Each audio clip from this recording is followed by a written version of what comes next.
video kali ini akan dijelaskan mengenai sistem saraf. Nah, ada yang tahu apa itu saraf? Ya. Jadi, saraf atau sistem saraf merupakan pusat kontrol tubuh, pengaturan dan jaringan komunikasi yang mengarahkan fungsi organ dan sistem tubuh. Dalam hal ini, pusat sendiri nanti terdiri dari semua aktivitas mental yang meliputi pemikiran, pembelajaran, dan memori. Sistem saraf sendiri tersusun atas jutaan sel saraf atau neuron yang membentuk suatu berkas atau disebut dengan vaskulum. Jadi, neuron sendiri adalah komponen utama dari sistem saraf. Untuk menanggapi suatu rangsangan, terdapat 3 komponen yang harus dimiliki oleh sistem saraf. Di antaranya adalah reseptor, pengantaran impuls, dan efektor. Adapun fungsi dari sistem saraf sendiri yaitu yang pertama, menerima informasi dari dalam maupun dari luar melalui afferent sensory pathway atau jalur sensori afferent. Yang kedua, mengkomunikasikan informasi antara sistem saraf perifer dan sistem saraf pusat. Kemudian, mengolah informasi yang diterima baik di tingkat saraf maupun di otak untuk menentukan respon yang tepat dengan situasi yang dihadapi. Yang terakhir, menghantarkan informasi secara cepat melalui afferent pathway yaitu berupa motorik ke organ-organ tubuh sebagai contoh yaitu atau memodifikasi tindakan. Adapun jenis-jenis dari sel saraf berdasarkan fungsinya dibagi menjadi 3, yaitu sel saraf sensorik, sel saraf motorik, dan sel saraf penghubung. Sel saraf sensorik yaitu sel saraf yang mempunyai fungsi menerima rangsangan yang datang kepada tubuh atau panca indera, dirubah menjadi impuls atau rangsangan saraf dan meneruskan ke otak. Kemudian, sel saraf motorik merupakan sel saraf yang mempunyai fungsi untuk membawa impuls dari saraf dari pusat saraf dan susun tulang belakang menuju otot. Kemudian sel saraf penghubung yaitu berupa neuron ini menghubungkan neuron sensori dan motorik atau menyampaikan informasi ke seluruh interneuron lainnya. Untuk lebih jelasnya bisa dilihat dari gambar ini. Jadi terdapat sistem saraf pusat dan sistem saraf tepi, yaitu ada interneuron, neuron afferent, dan neuron afferent. Kemudian kalau berdasarkan strukturnya, sel saraf dibagi menjadi beberapa, yaitu ada unipolar. Unipolar sendiri yaitu neuron unipolar, neuron yang memiliki satu buah akson yang bercabang. Neuron unipolar ini hanya memiliki satu uluran yang timbul dari badan sel. Untuk gambarnya bisa dilihat di samping. Ini contohnya yaitu pada neuron sensorik unipolar, yaitu dapat pada hewan sel yang masih tingkat rendah, contohnya amoeba. Kemudian jenis yang kedua yaitu bipolar, yaitu neuron yang memiliki satu akson dan satu dendrit. Ya, dalam hal ini neuron bipolar ini memiliki 2 uluran, yaitu akson dan dendrit. Badan selnya berbentuk lonjong dan ulurannya timbul dari 2 ujung badan sel. Ini contohnya pada retina, kemudian pada kolea, dan pada epitel olfaktori. Ya, jadi sel bipolar nanti ditemui di retina, koklea, dan olfaktori tadi. Kemudian yang ketiga itu multipolar, yaitu neuron yang memiliki satu akson dan beberapa dendrit. Penyebaran dari multipolar ini nanti ini paling banyak terdapat di dalam tubuh dibandingkan dengan neuron unipolar maupun bipolar. Ini contohnya nanti terdapat pada neuron motorik yang keluar dari sumsum tulang belakang. Kemudian yang terakhir itu adalah piramidal, yaitu sel saraf piramidal, yaitu berupa bentuk sel saraf yang memiliki banyak dendrit yang tersebar di bagian sel sarafnya. Ini umumnya nanti terdapat pada otak yang berperan sebagai interneuron dan juga membentuk berkas His atau Purkinje pada nodus sinoatrial pada jantung. Nah, untuk lebih jelasnya mengenai saraf motorik, neosensoris maupun neuron, yaitu pada aktivitas saraf ini. Jadi apabila kita melihat minum ya, ini dilihat dengan ada mata, kemudian itu berupa rangsangan, dibawa oleh namanya neuron sensori, dibawa ke dalam otak, kemudian oleh antena neuron, kemudian disalurkan dengan saraf motorik sehingga nanti kita memperoleh tindakan berupa mengambil minum kemudian kita minum. Untuk lebih jelasnya nanti akan dijelaskan pada video yang ada di belakang. Kemudian untuk pembagiannya nanti saya saraf dibagi menjadi dua, yaitu saraf pusat dan saraf tepi. Di saraf pusat nanti dibagi menjadi dua, otak dan sumsum tulang belakang. Kemudian untuk saraf tepi nanti ada saraf sadar dan saraf tidak sadar. Ya, ini adalah gambaran dari beberapa sistem saraf yang ada pada tubuh manusia. Ya, yang pertama yaitu sistem saraf pusat, ini terdiri atas otak dan sumsum belakang yang berfungsi mengatur dan mengendalikan semua aktivitas tubuh.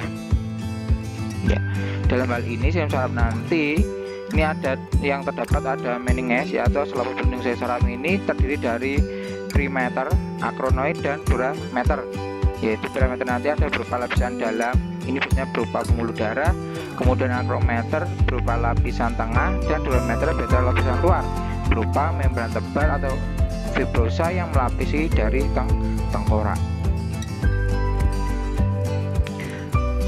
Kemudian untuk substansi pokoknya nanti ya, pada sistem saraf pusat nanti berupa ada substansi kelabu dan substansi putih.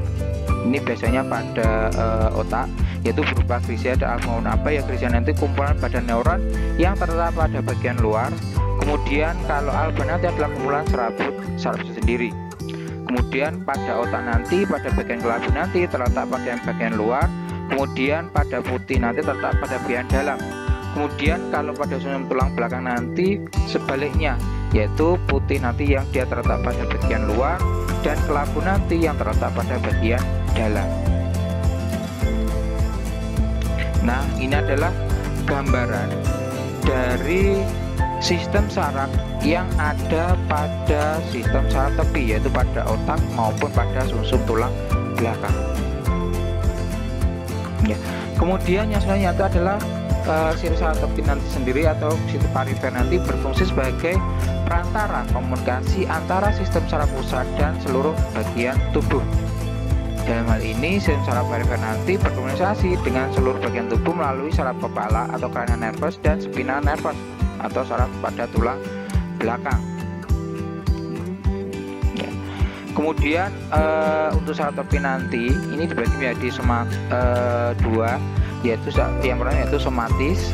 Saraf somatis nanti dibedakan menjadi dua, yaitu saraf kranial atau saraf otak nanti yang berasal dari otak yang berjumlah 12 pasang. Kemudian saraf spinal atau saraf sumsum tulang belakang nanti ini berasal dari sumsum tulang belakang yang berjumlah 31 pasang. Ya, ini adalah gambaran dari saraf somatik ya, baik yang ada di otak maupun di dalam sumsum tulang belakang, yang nantinya dia nanti akan mengkoordinasi beberapa organ. Ini contohnya nanti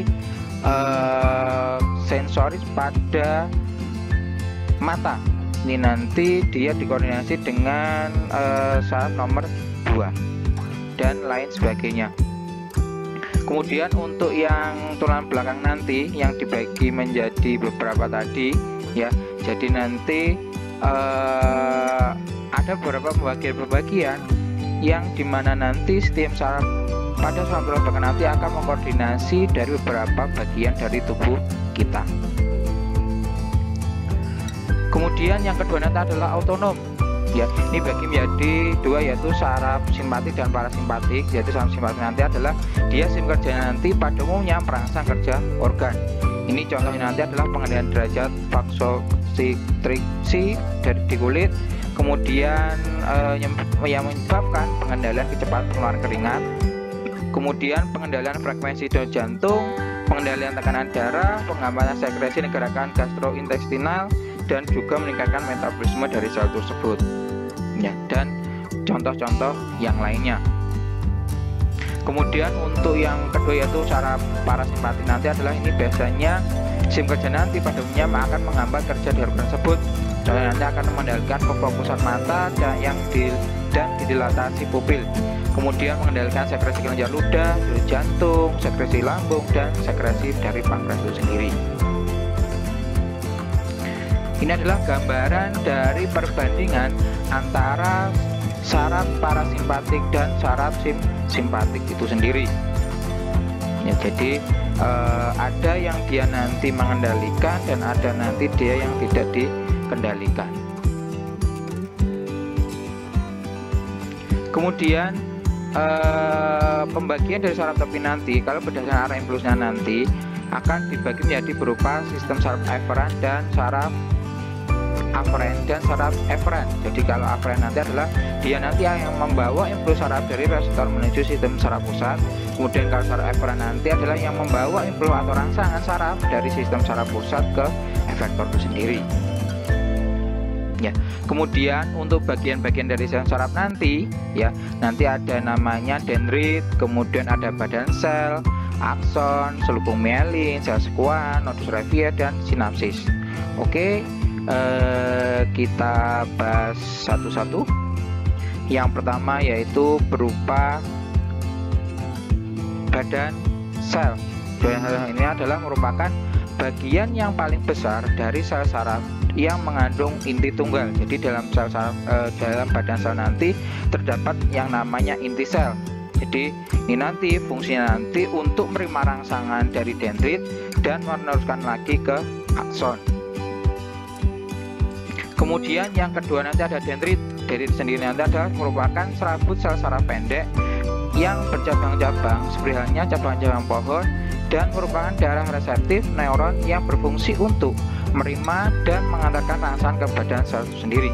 Jadi dendrit nanti dia nanti yang menerima rangsang ataupun dia nanti yang mengantarkan rangsang ke badan sel itu sendiri. Kemudian selanjutnya adalah akson. Akson sendiri nanti merupakan neurit yang merupakan serabut sel saraf yang panjang yang merupakan penjuluran dari sitoplasma badan sel itu sendiri. Di dalam neurit nanti terdapat namanya mielin, kemudian sel sekuan, dan nodus Revier. Kemudian yang selanjutnya itu adalah selubung mielin. Selubung mielin nanti adalah berupa zat lipoprotein yang membentuk selubung multilayer di sekitar akson yang membantu dalam kecepatan konduksi impuls listrik yang melewati sel saraf itu sendiri. Kemudian kalau sel sekuan nanti adalah bagian sel glia pada sel saraf yang membungkus akson beberapa kali hingga membentuk selubung mielin yang berfungsi mempercepat jalannya impuls dan regenerasi sistem saraf topi yang rusak.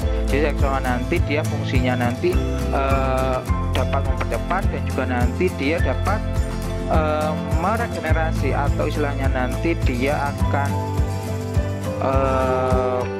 memperbaiki sel saraf tepi yang dia rusak.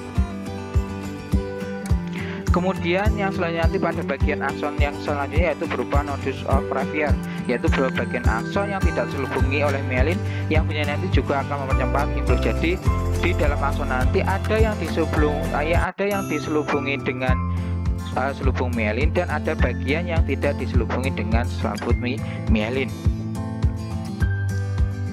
Kemudian terakhir nanti adalah sinapsis, yaitu berupa pertemuan antara ujung neurit dari sel saraf satu dengan ujung dendrit di sel saraf lain. Jadi sinapsis inilah yang akan membawa rangsangan dari badan sel badan sel yang lainnya ke badan sel yang berikutnya. Bagaimana cara kerja sistem saraf apabila tangan kita terkena panas? Ya, jadi banyak hewan merespon rangsangan lingkungan menggunakan sel saraf khusus yang disebut dengan neuron. Stimulus tersebut akan dideteksi oleh reseptor sensori dari tubuh merespon melalui efektor motorik. Sel-sel ini nanti bekerja bersama memungkinkan untuk merespon dengan sangat cepat ketika menyentuh suatu panas. Jadi reseptor panas nanti dari sensorit akan mendeteksi rangsangan dan mengirim informasi panas ke interneuron di sistem saraf pusat Anda. Dari sini neuromotor nanti akan mengirim respon dari sistem saraf pusat ke otot rangka di lengan Anda, sehingga nanti otot berkontraksi sehingga nanti akan menghindari panas tersebut.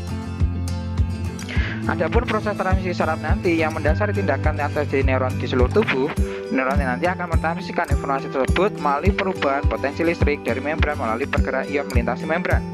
Dalam hal ini, gradien elektromagnetik nanti yang mengatur pergerakan ion-ion ini nanti akan menghasilkan impuls listrik berupa potensial listrik saraf sedang tidak bekerja ketika sel saraf nanti belum mendapatkan rangsang dari sel panas tersebut. Ya, pada saat rangsang tidak ada, sel saraf nanti akan menghasilkan ion natrium yang tidak merata di luar sel ion nanti, sehingga nanti akan membuat bagian luar sel saraf berarti positif dibandingkan dengan sel saraf bagian sel saraf tersebut. Jadi kejadian tersebut nanti disebut dengan polarisasi.